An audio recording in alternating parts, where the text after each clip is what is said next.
This is the process shot. I'm Michael.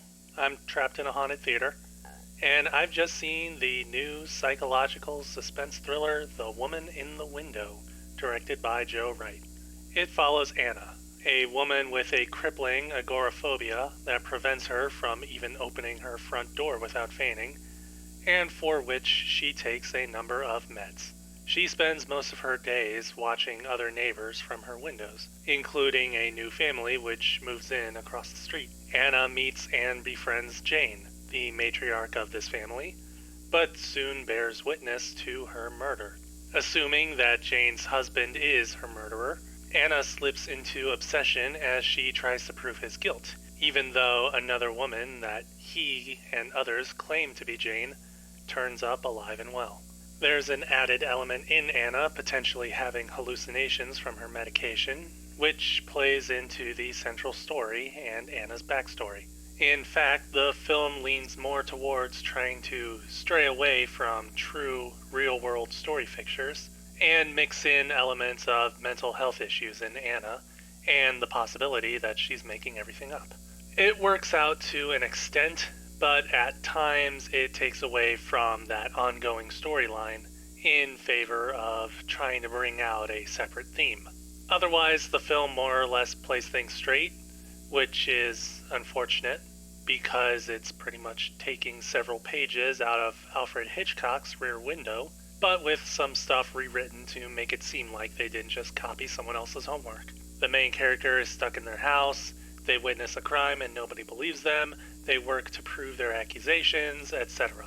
Throw in a few ancillary characters with storylines that don't go much anywhere, and a twist that nobody can see coming because it has no foreshadowing at all, almost as if it was written into the script last minute, and you have The Woman in the Window.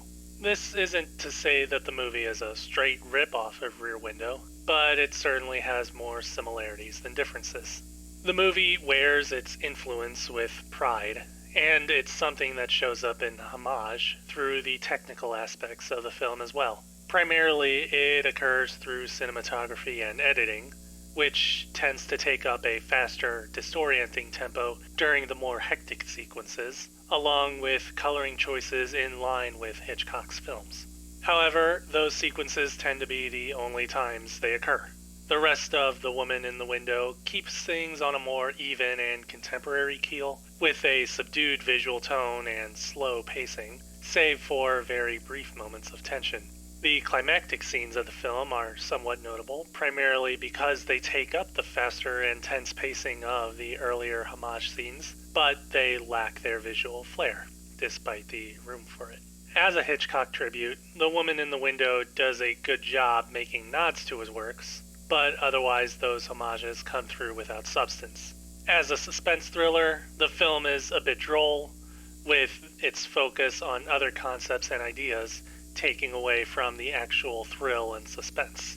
Overall, the film tries to pay homage to Hitchcock's suspense stories while being its own individual work, but fails to stick down hard in either direction, making a mess in the process.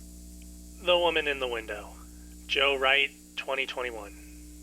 2.5 stars. I don't really recommend it. There are better Hitchcock tributes out there. Well, that's all from me. Like and comment on this review if you have anything to say, or subscribe to the channel if you don't. You know, it's been a while since I've seen an actual Hitchcock movie. Might be nice to get one of those up in this place.